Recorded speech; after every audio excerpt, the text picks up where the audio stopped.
everyone. I'm Chris. Thanks so much for tuning in. I appreciate you being here. We have a few things that we're going to go over for Sevillanas. So I'm going to share with you 3 tips, and at the very end, I'm going to talk about what I just played and then some other ideas to move forward, okay? So this has been a request. The first 2 tips are per a request by one of my YouTube subscribers. So I actually do listen to what you guys are doing. It just takes a while to work through getting these requests done. So I appreciate it. Let me know in the comments. Get in touch with me. Send me an email of any questions you have that you want me to address. Okay? All right. So this comes from a YouTube subscriber named, his handle is at BanjoBoy01. So that tells me that I have a wide appeal. And even banjo players benefit from my flamenco guitar YouTube tutorials. So thank you, and let this be a lesson to all you banjo players out there. You should be studying flamenco. All right.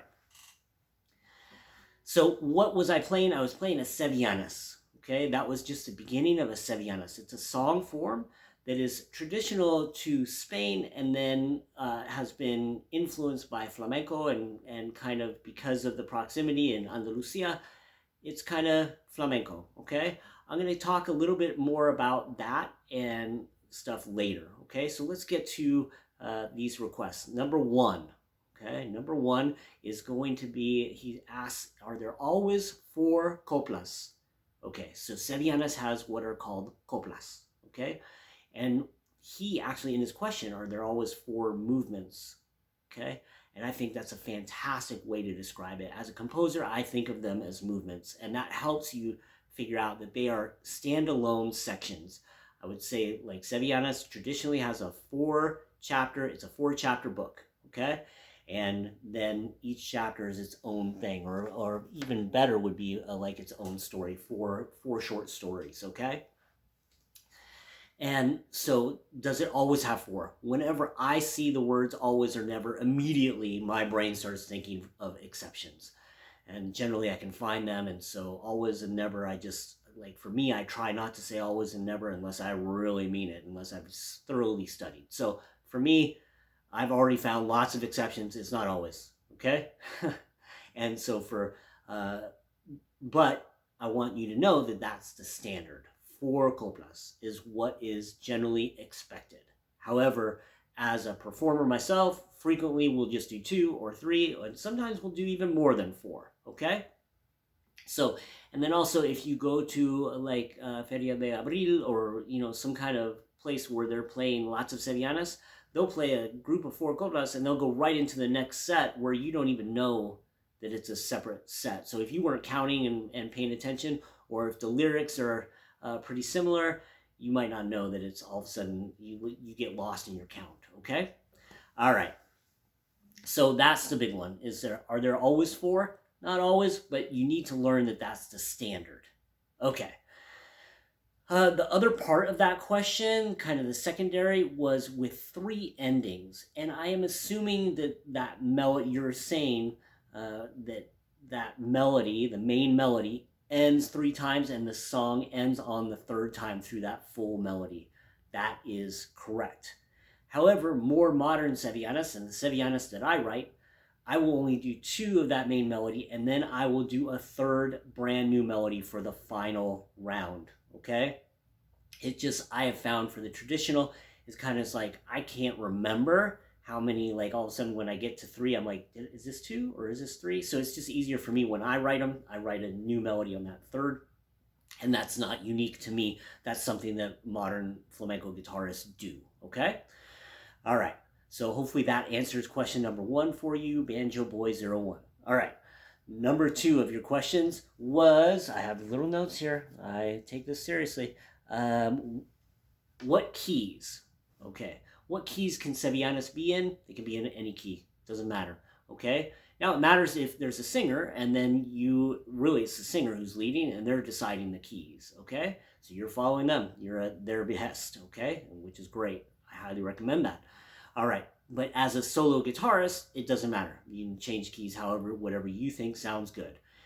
I highly recommend that you learn many collections of Sevillanas many sets of 4, and then start picking and choosing. You can, you're going to find, like, from this set of 4 that you learn, you really like number 2, and from this set of 4, you like number 3 and 4, and then another set of 4, you like 1.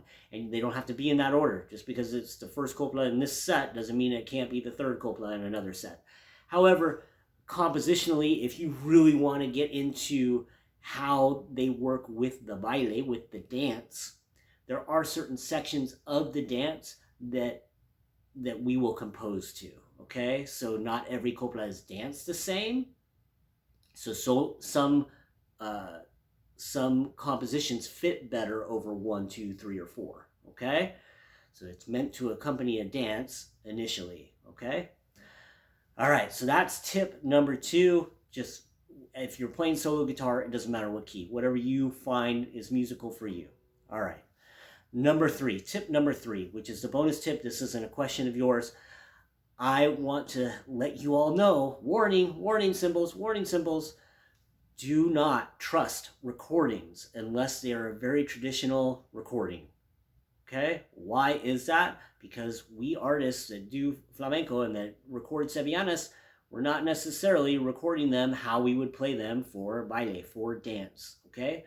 So you could be inspired by a piece that we do, and then you go to, like, eventually you get to a level where you're like, oh, I know a sevillanas, and you happen to be somewhere where there's a flamenco dancer that wants you to play sevillanas, and you're like, that one moment, there's a whole bunch of things that serendipitous that happened. Magically, you get transported, and you're in front of a flamenco dancer, or a flamenco dancer is in front of you, and she's like, play sevillanas, and you're like, I got one.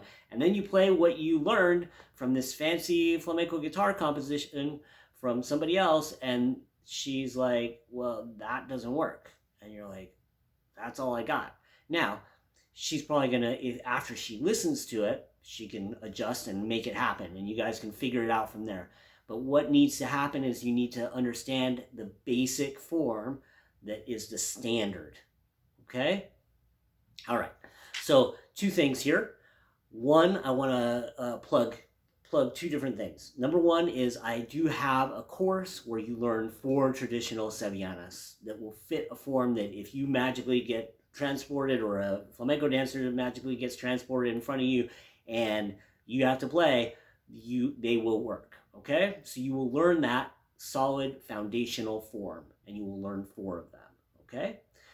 Next, I have another course on specifically the parts, so you really understand the fundamentals of the sections of the sevillanas coplas, so you understand how they're built, and that's more geared towards somebody who really wants to accompany dance, and then also somebody who wants to maybe compose. Okay, so I highly recommend both of those courses. Now, lastly, let's get to what I played in the intro. The intro is what's called a salida, and that's my name for it because that's what it is, but I don't know that I've learned it that way. I'm thinking back to my time when I learned sevillanas. Nobody told me that. It's just what it is, okay? And so sevillanas is in 3. I want to let you know that this full sevillanas, I have a video. I'll link it somewhere. It'll definitely be in the description, maybe up here. But this is the salida, okay? It has an A major chord and an E, or an E dominant 7, or an E, it doesn't matter. And remember, I have the capo on too. Okay, so those are the 2 chords. And if we count to 3, sevillanas is in 3s. If I count in 3, it's 3, 1, 2, 3, 1, 2, 3, 1, 2, 3, 1, 2, 3, 1, 2, 3, 1, 2, 3, 1, 2. All right. So the rasgueado that I'm doing is just a ring, middle, index, index up. Ring, middle, index, and then index up. That's it. So let me do that one more time. 1, 2, 3, 1, 2, 3, 1, 2, 3, 1, 2, 3, 1, 2, 3, 1 and a 2, 3, 1, 2, 3, 1 and a 2. So you hear that this AMI, ring, middle, index, is a triplet, okay? Every single time, and then that index finger ends it into the next beat, Okay?